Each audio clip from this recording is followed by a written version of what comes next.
So now I would like to introduce Dr. Atia Azmi, who is a GP working in London. She has various special interests, including psychiatry, pediatrics, and women's health. Assalamu alaikum, Dr. Azmi. How are you? Assalamu alaikum. Thank you. I'm fine today. That's fine. Okay, so just initially, just going over some of the initial points covered by Dr. Aziz Sheikh as well. Obviously, we know that coronavirus, which has now been named COVID-19, first appeared in Wuhan province in China. It was not identified as being a new disease initially. So obviously many people just thought that they had a normal flu or cold-like illness. And it was eventually recognized by a doctor called Li Wenliang, who mentioned to some of his friends in a similar sort of format as WhatsApp, as we are all doing as professionals at the moment, saying, you know, there's this condition which appears to be similar to SARS.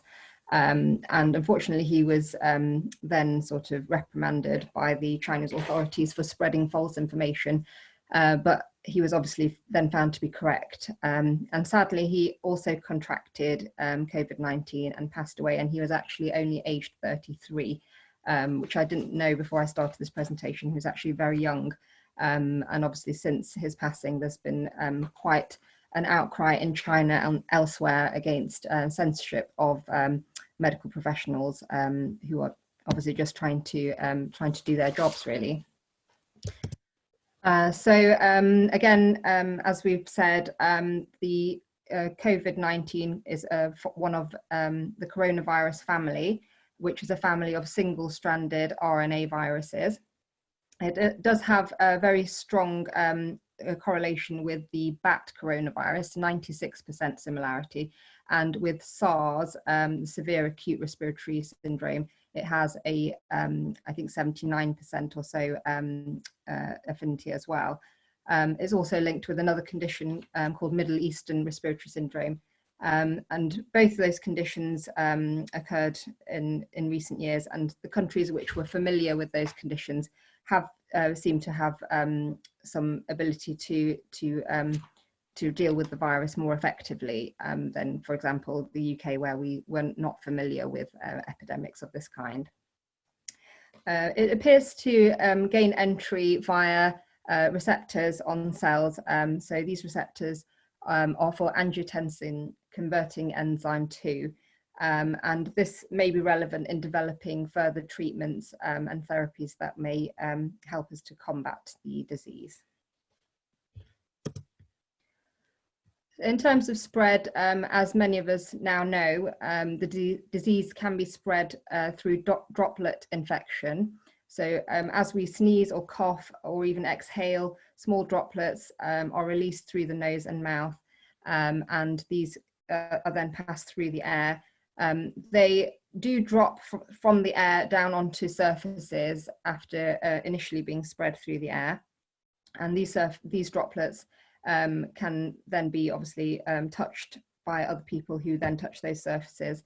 And we also know that they can remain on surfaces for quite significant lengths of time. I've seen reports for that droplets or particles of the virus can remain on surfaces even up to 28 days in the fridge. So obviously and also metal surfaces, they may linger for longer amounts of time as well. And the key point with it landing on surfaces is that it can't cause an infection simply by landing on the surface. A person has to then touch that surface and then their eyes or mouth or nose in order for the droplet to gain entry to the body. So that's why the key message is hand washing, because the moment you wash your hands, you stop the progress of the disease from then going to your face or to your eyes or mouth. So as we can see, why COVID-19 has become such a threat and why it has caused such a huge change to all of our lives, we can see that from the initial point at which deaths first start. So if we look at this chart here, we're looking at days since the 5th total confirmed death in each country.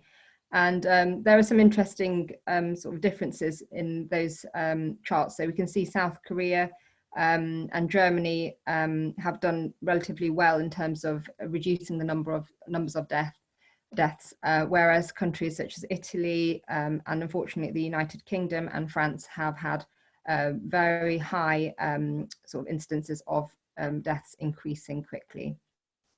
So this tends to happen for several reasons. We know that asymptomatic patients are spreading the disease.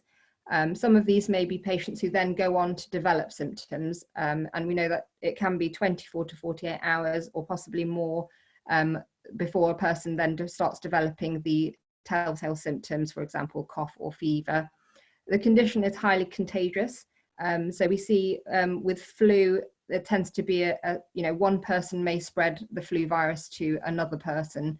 And if we look at the extreme range with measles, one person may infect 15 or more people just by being in the same room. And COVID comes somewhere in the middle of these. Approximately 2 to 3 people will be infected by each person as they go about their daily business. And that's another reason why the lockdown has been so severe, because we do need to prevent the spread of this condition. The course of the illness is also very unpredictable. We see that formerly very fit and healthy people can become severely unwell, and some have sadly died, including a number of health professionals. The deteriorations tends to be very sudden and severe in some cases, where we are seeing patients who are, they may not necessarily be exhibiting signs of a severe respiratory condition, yet their oxygen levels are extremely low, and they're still walking around and not appearing short of breath. And we do know also that around the sort of day 10 to 12 mark, there can be a rapid deterioration. And the concern for public health is that by a large number of people becoming unwell at the same time, we risk overwhelming our health services, leading to shortages of intensive care beds, ventilators. And although we haven't reached this position yet in the UK, there is certainly a risk that this could happen. So again, this just highlights that we cannot quantify the number of cases in most cases, and when we look at charts of disease in different countries, the number of cases varies very widely, and we see that in some cases there may be a large number of cases and very few deaths, and in other cases we see there are many cases and the number of deaths is very similar, which can indicate that we are, as we are in this country, only really testing those who are seriously unwell, and the mild cases may not then be noted and kept in the records. A concern that many of us have is the mortality rate by age. We do know that the majority of young children are spared serious illness with this condition, although some do become unwell, and we know that sadly a 13-year-old boy did pass away with coronavirus who previously had no underlying conditions in London. The majority of those who become unwell are of the 30 plus age group, but the majority of those who then pass away from the condition are older. So we know that over the age of 60 or 70, the mortality rate does increase greatly, and those over the age of 80 are very highly at risk from the condition. The important thing, or the positive note we can take from this, is that 80% of people do recover without needing any special treatment. Of those, some of those will not even be aware that they have had the COVID-19 disease, and some of those will have a flu or cold-like illness which will be unpleasant but will not make them particularly unwell. And this is just the updated figures for the coronavirus cases in the UK. So this is from yesterday, and we have had 70,272 cases, which is obviously an extremely high number and one of the highest by country on record. And deaths have also increased very rapidly to 8,958 as of yesterday. And we have still not reached the peak of the epidemic in this country. And again, this demonstrates the rapid rise in number of deaths, starting from about March the 10th, when we were having low numbers, and that those numbers have rapidly increased over the past few days and weeks.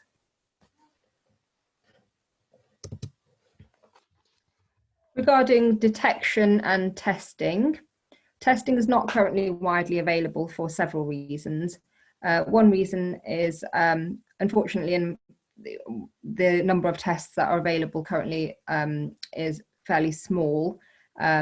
This could possibly have been mitigated earlier on, but as we had initially taken an approach of herd immunity, we didn't really stockpile large amounts of tests, and the demand has obviously been very high worldwide. We are also seeing shortages of reagents and testing material that is needed. And testing also requires a large number of people working in laboratories, healthcare workers and logistical staff as well. And all of that is taking time to be put in place. We do now have testing for those who are very unwell in hospital, which has been present for some time. And we also have testing for NHS workers, as I experienced today. And again, this is very well organised, but the numbers are small, and it has to be restricted to those who are essential workers who we need to get back to work quickly, or those who are extremely unwell and we need to identify the cause of their condition. This does, however, leave a number of people untested. For example, people who have died at home who may have been unwell, but we may not have known about that. Those in care homes, care workers. There's a large group of people who are still remaining untested. The test that is currently carried out is PCR testing, which looks for active infection and identifies genetic material from the virus. And this tends to, it's not always clear exactly how long this is effective at looking for the virus. I have seen reports up to 36 days following the infection. The other type of testing, which is not currently available, although it's in development, is antibody testing, where we will be looking for immunity. This is not, as far as I'm aware, been made available, we are still testing to see how effective this is and what the sensitivity is of the testing. And the ideal standard of care which we would like to reach is point of care testing, where people can be tested immediately, and we can, similar to a urine pregnancy test, whether they are positive immediately. However, I'm not convinced that this is going to be available for healthcare workers to be using in the near future. In terms of prevention measures, we've spoken a little bit about this again. Obviously, washing the hands is the key message that we are giving people, because washing with soap and water for 20 seconds will remove the virus from the hands. And if it's not on your hands, it is not going to be reaching your face if you've touched an object which may have the virus on it. Apart from that, as we said, droplet infection is a key method of spread of the disease. So keeping a distance from anybody who is not in your household of at least 2 meters is extremely important. Currently, we are advising that nobody should be in contact with people other than their household or close contact. But because of the current UK government rules, people are still going to the supermarket, and social distancing is not really being practiced in many places. Public transport, we also see that because of overcrowding, then occasionally those rules cannot be observed. So staying at home is definitely the best advice to avoid contact with the virus. Covering the mouth, obviously covering the mouth if you're sneezing or coughing is very important, and more socially sort of acceptable as well. And in terms of seeking medical attention, we'll talk a bit more about this, but obviously if you are unwell, there is medical help available, which we will go into in a moment.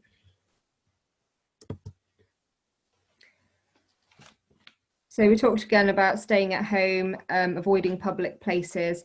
There are some key rules about self-isolation with symptoms. So if you have developed a new continuous cough, by continuous, we mean coughing more than 3 times or 3 episodes in a day, or coughing throughout the day, not coughing continuously for a specific period of time.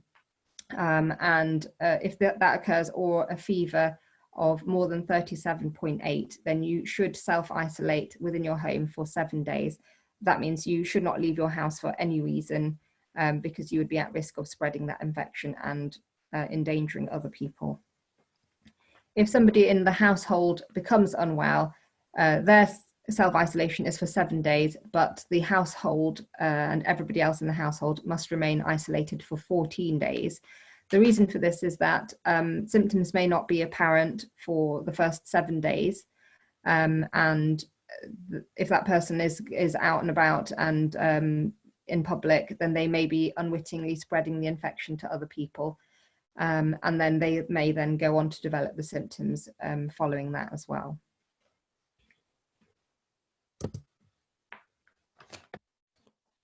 So we could talk a bit about high-risk patients, but before I do that, I just wanted to mention some other general concerns that people may have.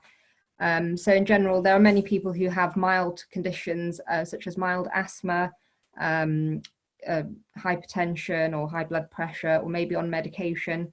So as a general rule for keeping ourselves healthy, I would recommend that you should be taking any regular medication your doctor has advised you. Just continue that medication and ensure you have a reasonable supply of that medication. We tend to normally issue 1 to 2 months of medication for the majority of patients in the UK. So it's not necessary to request more than that supply, because what we are experiencing is that many people are asking for large amounts of medication, 3 or 4 months supply at a time, or medication that they haven't been using on a regular basis, such as preventer inhalers for asthma. And the supply chain has been affected quite severely. We're seeing great shortages of preventer inhalers, which may have been given to people who don't really need them. And other medications, obviously, if everybody is asking for a double quantity of medication, we will quickly run short of that medication. So we just need to all be sensible about the rationing of the medication and just use what we actually need for ourselves at this time. Another question that has arisen is vitamin D. This is still it has not been fully established yet, but I'm seeing more and more information suggesting that vitamin D may be a factor in severe illness. There has been research which has shown that in pneumonia, not due to COVID-19, but ordinary case of pneumonia, the rate of severe complications is reduced in patients who have taken vitamin D. Therefore, I think for the majority of people, particularly if they're from Black and Asian minority groups, they should consider taking at least a maintenance dose of vitamin D.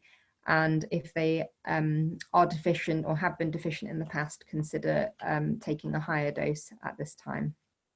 However, this information has not been yet fully established, but there is more and more information coming in which suggests this is a possibility. And we are also seeing that many of the first 10 doctors that have died in the UK were from minority groups. Many of them were Muslim. We don't know exactly what the factors are that may have caused this, but vitamin D may be something that we need to consider. There are also other considerations, such as what we just looked at in terms of the generations in a household. Obviously, I think it's a very commendable thing to have to look after people who are older and to keep them in the same household, because we are seeing a lot of hardship in the community from people who are elderly, who have no means of accessing support, who live alone. Therefore, we will obviously be able to help people who live in the same household. However, we must be mindful of the additional risk to them of people coming in and out of the household and possibly bringing the COVID-19 infection into the home. So just to look at these death rates, again, for people, these figures are, relatively speaking for COVID-19, a bit old. So they're from February, and they're from the Chinese Center for Disease Control and Prevention. And we are getting some research coming through from China of relevance, which we are looking at, although obviously now the pandemic is much more widespread, and we are getting data from lots of other countries, which will then become relevant and may sort of go on to then contradict some of this information that we currently have. Cardiovascular disease seems to be the highest risk factor. So anybody who has had a heart attack in the past, or who has established angina symptoms. Diabetes is also a strong risk factor, particularly those who have more poorly controlled diabetes, or who are on insulin. Respiratory disease such as chronic obstructive pulmonary disease can also be a risk factor, and hypertension also, particularly anybody who has very poorly controlled high blood pressure. And obviously we also see that there are a certain number of people who have no underlying conditions at all, and who are apparently fit and healthy, who then do go on to unfortunately die from coronavirus. When we consider the very high risk patients, these are a particular group of patients who the Public Health England have designated for what we call shielding. So these are people who should not leave their house for any reason at all, and who should be shielded as far as possible from exposure to coronavirus. So these include the people that are listed here. So anyone who has had an organ transplant, because they will be on immunosuppressive medication to prevent rejection of their organ transplant. Certain types of cancer treatment, particularly chemotherapy, because this affects the body's response to illnesses. Blood or bone marrow cancer, such as leukemia.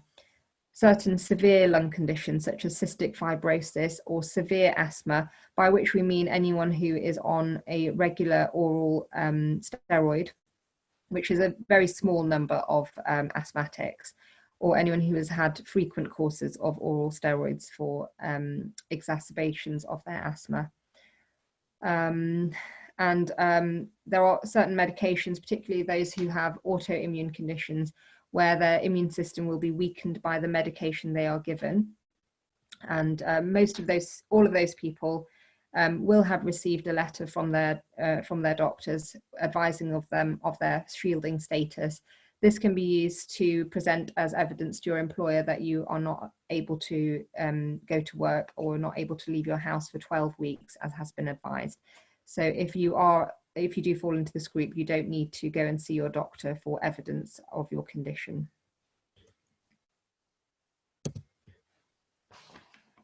Signs and symptoms of COVID-19.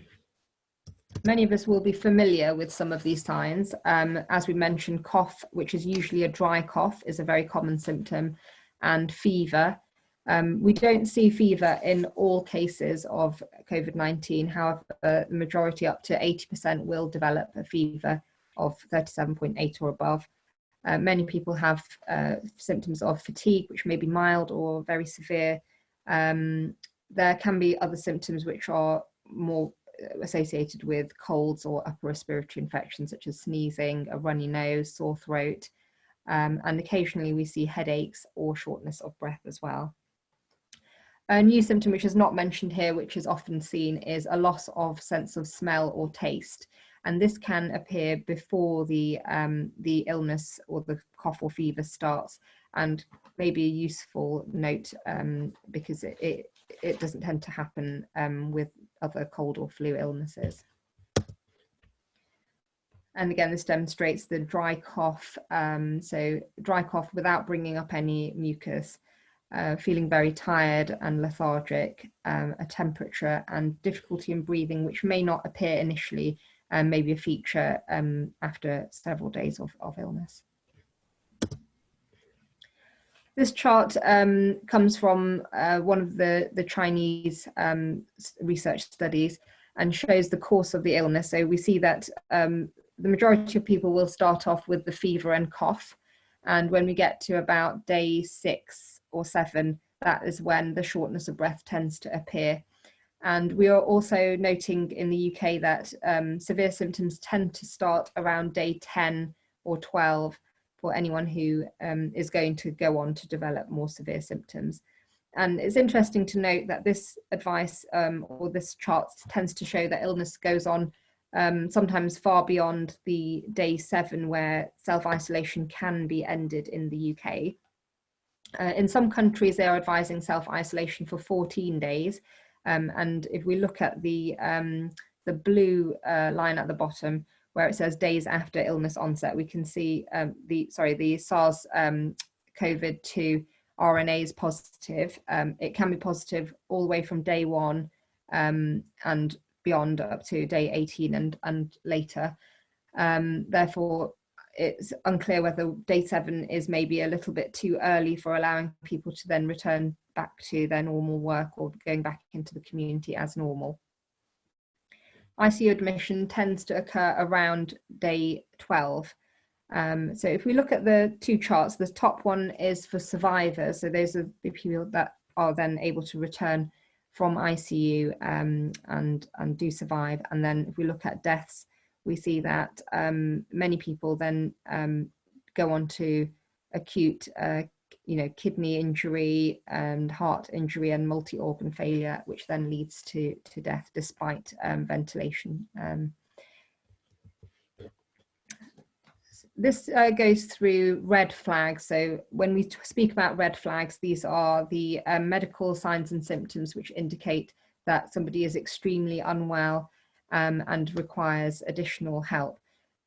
Because of the requirement to ration our healthcare currently, we are not advising people with mild symptoms to call their doctor or call 111 because this just adds an additional burden to the healthcare system. And the majority of people will not need to see a doctor or speak to a doctor with mild symptoms. However, if you do go on to develop difficulty in breathing, a wheeze, not being able to speak in full sentences, or very fast breathing, then these are clearly signs that there is a major difficulty with the breathing. And in terms of heart symptoms, palpitations, by which we mean a fast heartbeat or an irregular heartbeat, feeling dizzy or faint, or having severe chest pain. Another thing that we can note is a bluish colour to the lips or skin, and we can also see that in the nail bed. So this is something that we can observe ourselves at home in, if we're caring for somebody with COVID symptoms. If you do notice a bluish colour, even if they don't appear to be short of breath, that can be a significant sign that they are actually not being oxygenated sufficiently. And as I mentioned, there are some people who don't actually appear short of breath, yet their oxygen levels are extremely low. So a normal oxygen level would be 100% and on oxygen saturations, and we are seeing levels of 80, 85, and people are at home and appearing relatively, obviously unwell, but not very short of breath. Other signs which indicate a serious illness are confusion, reduced levels of consciousness, so being drowsy, reduced urine output, and fever or headache, which are very severe and sustained. And if you just feel unwell and you don't feel that your condition fits in with these symptoms, then it is advisable to seek help if you feel extremely unwell. A note about babies and young children. Although thankfully we are finding that children are not severely affected by COVID-19, in some cases they can become unwell. And a serious concern which has been expressed is that a number of children who are unwell with different conditions are not being seen until extremely late. This is because parents are obviously worried about them catching coronavirus when they're going into hospitals. Or because they are concerned that the services will not be available or will be very busy. However, paediatricians are telling us that the wards and the hospitals for children are not particularly busy currently because children tend not to become extremely unwell with COVID-19. However, they may become unwell with another condition, which is then not diagnosed, and their outcomes can be worse as a result. And this also applies to adults with heart attacks or strokes. If you have a serious condition which needs treatment, because the levels of those conditions are not going to suddenly go down because COVID-19 is here, then you should go to the hospital if you require treatment. So just to go over the symptoms in babies and young children, and this applies for many conditions, the things to look out for are poor feeding, particularly a reduction in the milk intake for young babies, reduced urine output, appearing very lethargic or having a dry mouth, any unusual rashes which don't go away when you press down on them.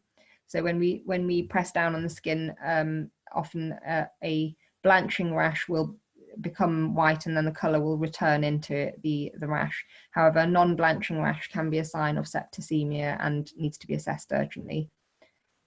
Fast breathing, where the chest is moving rapidly and the ribs appear to be drawing in when you look at them, are signs of a severe respiratory condition, and again looking blue or being floppy. So if we talk a little bit about the management of COVID-19 now. So in general, as I've mentioned, optimizing your chronic diseases. So if you have any particular chronic disease, diabetes, high blood pressure, hypothyroidism, any conditions that for which you normally would see your doctor or take medication, please ensure that you are taking your treatment regularly, that you are up to date with any checkups that are needed. Although we are not routinely seeing patients, if there is medication that is needed, that is all available, and your doctor should be available for you to speak to if needed. Ensure you're having a healthy diet and exercise as far as possible. A key message, is to stop smoking. We know that smoking is associated with worse outcomes with COVID-19, and really there's no better time to stop. If obviously we're always advising people to stop smoking, but in the middle of a pandemic is probably the time you want to stop if you're going to try. And try to take care of your emotional well-being as far as possible, and we will be having some more information on mental health in this seminar as well. Multivitamins, and particularly vitamin D, as I've mentioned, may also help the immune system, and it's advisable to take that if you can. So if you do develop symptoms of COVID-19, you should, as we mentioned, stay at home, try to maintain good hygiene in terms of avoiding any other member of the household, particularly anyone who is vulnerable, by staying 2 meters away if possible. Obviously, this is difficult in certain home environments, but as far as possible, that should be observed. Avoid sharing towels. If you use a common area, such as a bathroom or a kitchen, try to clean the surfaces after this. Any surface which can be cleaned should be cleaned following use by the person who has the suspected COVID-19 infection. We are advising patients to maintain good hydration, which means just making sure you're drinking a good amount of fluid, up to 2 litres, while you're staying at home with the symptoms of the infection. This is because we are seeing people coming into hospital very unwell with acute kidney failure, which is as a result of dehydration.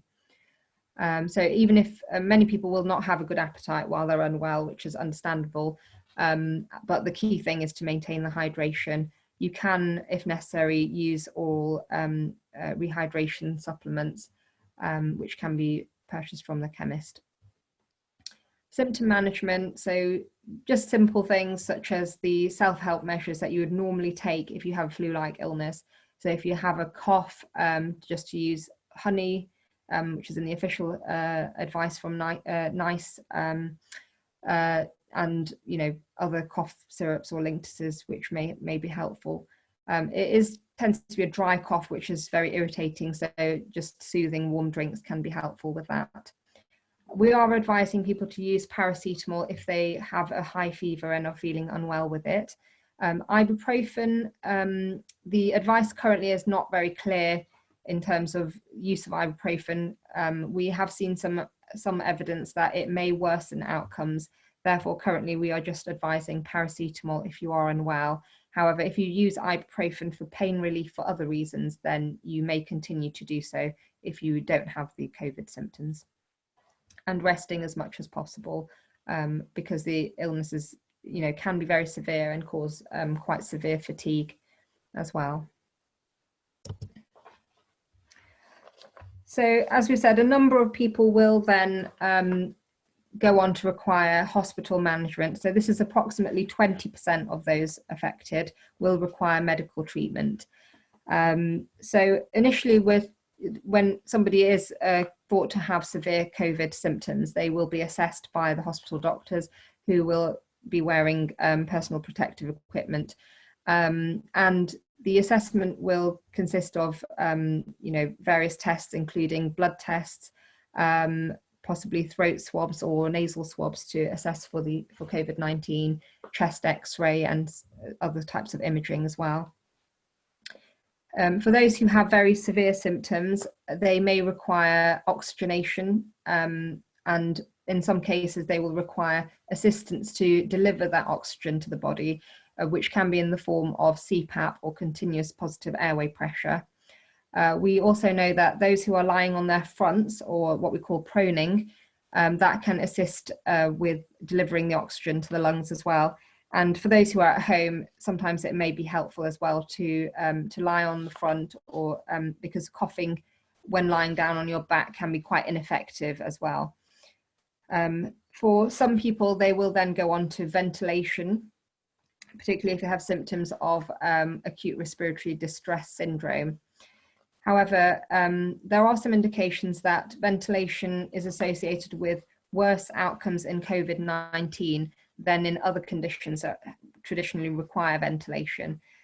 So when we look at the evidence of those who are being ventilated with COVID, we see that 86% or so in some studies are associated with poor outcomes, or as in death and non-recovery from COVID-19. Whereas in the past, many patients who are being ventilated for other conditions, approximately half will make a recovery from ventilation. We don't know exactly why that is at the moment. However, there have been concerns raised that the protocols that we would normally use in hospital to manage acute respiratory distress syndrome may not be the correct sort of management for COVID-19. This may be because of how the COVID-19 affects the lungs, and research on this is ongoing, and the hospital treatment is evolving all the time. There are regular sort of meetings and worldwide seminars happening to help intensivists to understand how to treat coronavirus better. And we will learn more about that as time goes on. In the meantime, medication that is available includes antibiotics for those who we think may have developed a bacterial pneumonia on top of their COVID-19. And we are using various antibiotics that are available both outside of hospital and in hospital as well. Another consideration is medication called chloroquine or hydroxychloroquine, which has been approved in America for use by the as an emergency use authorization. However, it has not been approved in the UK or in Europe, and the reason for this is that the evidence for chloroquine and hydroxychloroquine is very limited currently. The majority of the recommendations seem to be on the basis of a very small study that happened in France, and we don't know how many people will have adverse outcomes as a result of using these medications, which can cause rare complications and side effects, including death from heart problems. And using medications which are untested in this way and unresearched is also leading to shortages for those who actually require those medications for autoimmune conditions. Therefore, currently, if there are some people who are asking about using these medications, they aren't available for use currently, although there may be trials occurring to see when it is appropriate to use those. In terms of the general pathway for medical care in the UK, as we've said, the majority of people will not necessarily need to seek treatment. And if you are not unwell, then it is best to avoid contacting either your GP surgery or 111 unless absolutely necessary. However, if you do need to speak to your GP surgery, surgeries are not closed. They are mostly operating by telephone. So the doctor will initially assess your condition by telephone. And then if it's felt that you do need to be seen as an emergency, then that will be arranged with full personal protective equipment as required. If you are unwell with COVID-19 symptoms, then you should call 111 or use the 111 online service initially, and they will be able to advise you about the correct course of treatment or management. You may be directed to what we call hot hubs or hot clinics, which are staffed by doctors who will only be seeing potential coronavirus patients. Clearly, these clinics, although protective equipment will be used, they may also be a source of infection. Therefore, you should only really attend one if you believe you do have the COVID-19 infection. And in an emergency, 999 is available and should be used if there is an extreme emergency and you require an ambulance. And as Dr. Aziz also mentioned, there are various not very helpful messages being circulated, which suggest different theories of treatment or ways to prevent the infection. And please just avoid thoughtlessly forwarding messages which may cause harm, because we know that small actions like this actually can have very severe consequences for other people, particularly those who are more vulnerable. So as we know, there are clinical trials happening in hospitals all over the world currently, looking at various ways of treating COVID-19. The knowledge is always changing, and we have established quite a lot of information about COVID-19, but research is ongoing and we'll always be learning more about it during the pandemic. And vaccine development is subject to very stringent regulation. Therefore, it may take 12 to 18 months before we see a vaccine. And we can expect that lockdown measures and other public health measures may go on even until a vaccine is developed, depending on the severity of the pandemic. So these are a few resources if somebody is interested in learning more. The Lancet has a useful coronavirus hub with resources, and the NHS website is a good port of call for general information as well. Thanks for listening, and I'm happy to take any questions. Thank you very much, Dr. Azmi, for that informative and detailed presentation. Again, we've got quite a few questions, so I'm just going to go straight to them. Now, the first one is basically the advice around face masks and gloves. Are there any specific types of face masks that we should have? And also, should we be going out with them, let's say to the supermarket, having gloves and masks on and things? Yeah, this is an interesting question. So in some countries, for example, in America, there has been official advice to wear masks. However, in this country, we haven't advised people to do that. The reason for that is that we are already experiencing quite severe shortages of surgical masks and other personal protective equipment, which is needed for medical staff and other healthcare workers who are, definitely going to be exposed to the virus. In addition, we know that the masks will protect your germs or your virus from being spread to another person, but they may not necessarily protect you from getting the virus, because the fabric that is used, particularly in a homemade mask or a non-officially produced mask, may not actually prevent the droplets from reaching the person. So there may be a role in preventing you from spreading infection by wearing a mask if you believe you have COVID-19. However, we are actually advising people not to go out at all if you have symptoms of COVID. Obviously, that would prevent the infection from being spread, and that's why people should not be going out unnecessarily if they have symptoms. But if somebody needs to go out for a reason and they don't actively believe they have COVID infections, you know, it's perfectly possible to wear a mask and gloves, but actually the main thing that will protect you is to wash your hands when you come home or when you're away from the public areas, and to avoid contact with other people, because wearing a mask alone can lead to people taking additional risks which they wouldn't do otherwise, and they may then be exposed unnecessarily. Great, thanks. And actually that was Sarah who'd asked that question, and she had a bit of a follow-up about if someone is asymptomatic, so they don't have any symptoms of COVID-19 that have been described, what's the kind of risk of them spreading the disease then, if they're not going to be coughing, sneezing, putting their droplets around places, if you see what I mean? Is there any risk of that at all? There is still a risk. We know that in, you know, places such as the ski resort where many people in Europe were infected, many of those people won't have had symptoms at that time, or not symptoms that they would have recognized as being, you know, severe flu or COVID symptoms. So it may be that particles are being spread by just simply exhaling, which obviously we're all doing all the time.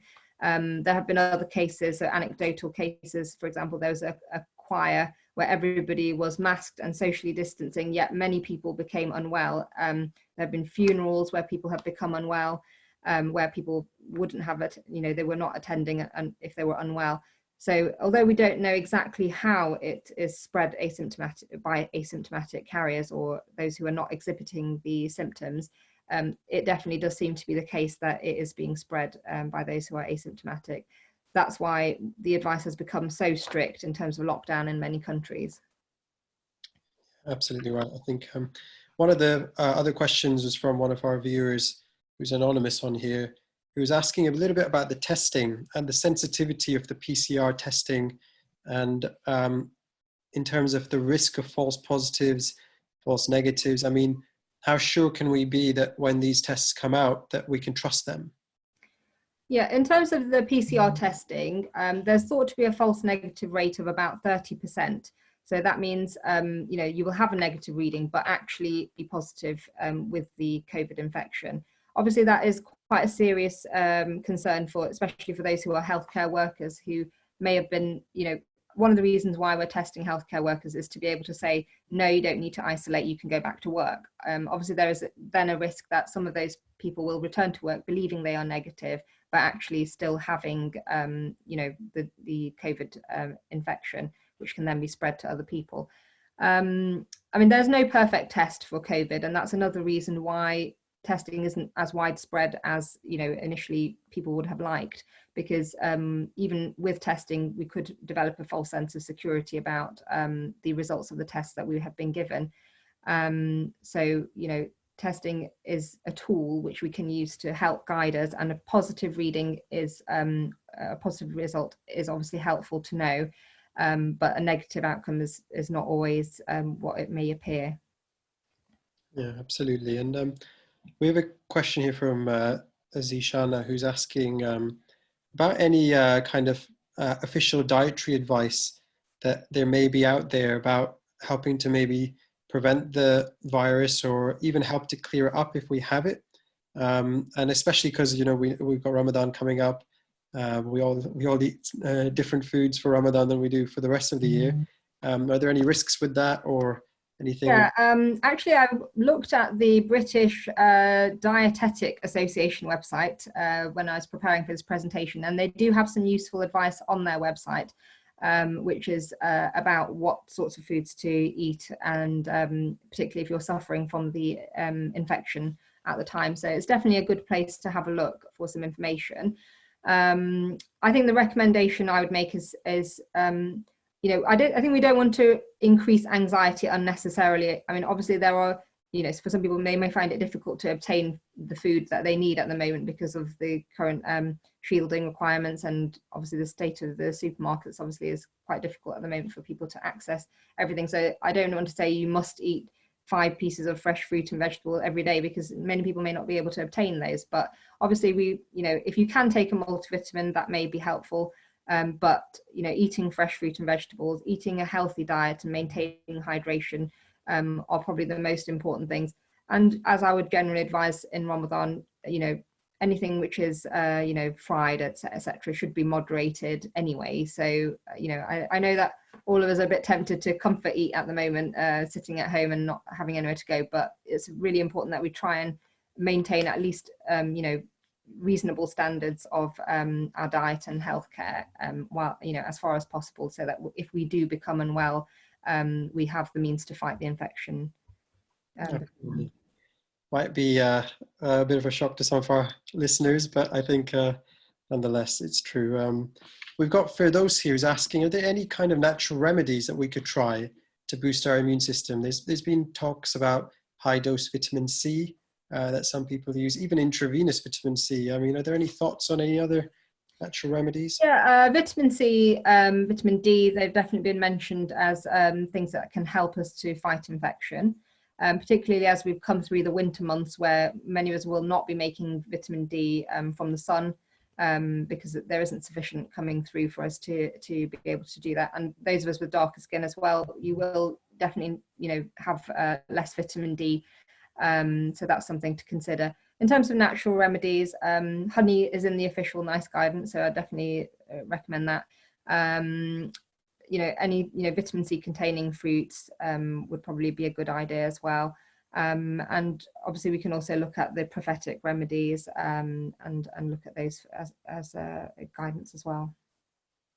Okay, fantastic. I think we'll wrap up there with all the questions. Thank you so much for your time and your presentation today. I hope you stay well, and assalamu alaikum. Walaikum salam.